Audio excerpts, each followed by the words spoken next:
The new guidance document reflects information that will help laboratories dealing with potentially infectious material, or PIMS. These are laboratories that are not polio laboratories that have materials collected at a time and place where they may be contaminated with either wild poliovirus or vaccine virus. The guidance provides information on the safe handling of these materials in the context of polio eradication and the specific containment requirements that are after the certification of the elimination of wild virus. That certification has already occurred for type 2, which is why the present focus is on having guidance for those laboratories today that are handling materials that are potentially containing wild or Sabin type 2 virus.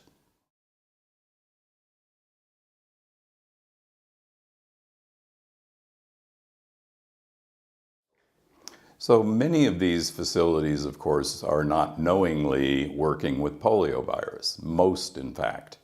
The examples are laboratories that test or do research on rotavirus specimens collected in other parts of the world at a time or place when polio could have been present.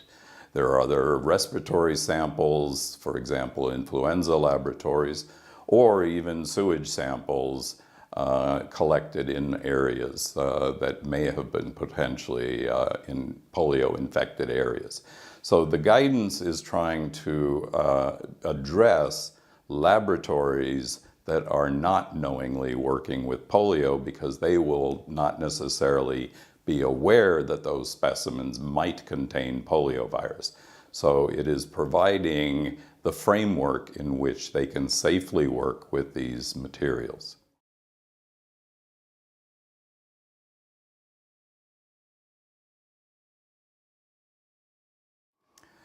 In the past, the main risk of using and working with polio was to the worker themselves.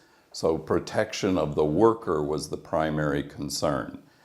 Now and in the future, the concern expands to include the entire world's population because of the polio-free status and the change in immunization that has occurred more recently with the switch from trivalent to bivalent OPV and the introduction of IPV.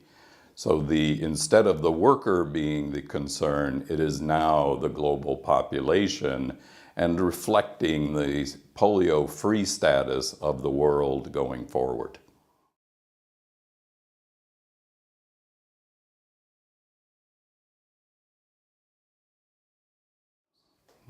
The new guidance documents reflect a supplement to the existing GAP3 documents and the process of certification of those facilities.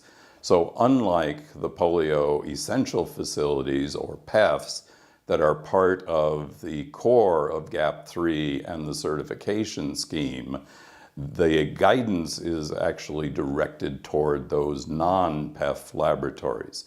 So guidance for containment reflects safe handling in polio labs, and that's documented in GAP3. The certification scheme, containment certification scheme, reflects the process by which those facilities will be certified as safely handling polio. The guidance fills in the information related to non-polio essential facilities that have the potentially infectious material, or PIM.